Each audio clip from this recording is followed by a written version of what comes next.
بسم اللہ الرحمن الرحیم۔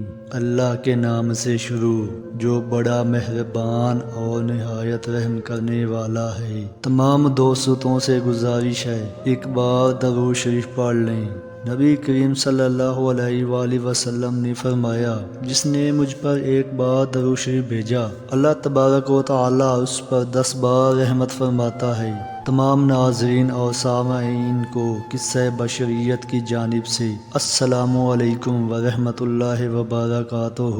ایک غلام تھا، ایک دن وہ کام پر نہ گیا تو اس کے مالک نے سوچا کہ مجھے اس کی تنخواہ میں کچھ اضافہ کر دینا چاہیے تاکہ وہ اور دل جوئی سے کام کرے اور آئندہ غائب نہ ہو۔ اگلے دن مالک نے اس کی تنخواہ سے زیادہ پیسے اسے دیے جو اس نے خاموشی سے رکھ لیے، لیکن کچھ دنوں بعد وہ دوبارہ غیر حاضر ہوا تو اس کے مالک نے غصے میں آ کر اس کی تنخواہ میں کیا گیا اضافہ ختم کر دیا اور اس کو پہلے والی تنخواہ ہی دی۔ غلام نے اب بھی خاموشی اختیار کی تو مالک نے کہا، جب میں نے اضافہ کیا تو تم خاموش رہے اور اب جب کمی کی تو پھر بھی خاموش رہے، کیوں؟ تب غلام نے جواب دیا، جب میں پہلے دن غیر حاضر تھا تو اس کی وجہ میرے بچے کی پیدائش تھی اور آپ کی طرف سے تنخواہ میں اضافے کو میں نے وہ رزق کے خیال کیا جو وہ اپنے ساتھ لے کر آیا تھا، اور جب میں دوسری مرتبہ غیر حاضر تھا تو اس کی وجہ میری ماں کی وفات تھی اور آپ کی طرف سے تنخواہ میں کمی کو میں نے وہ رزق خیال کیا جو وہ اپنے ساتھ واپس لے گئی، پھر میں اس رزق کی خاطر کیوں پریشان ہوں جس کا ذمہ خود اللہ تبارک و تعالی نے اٹھایا ہوا ہے۔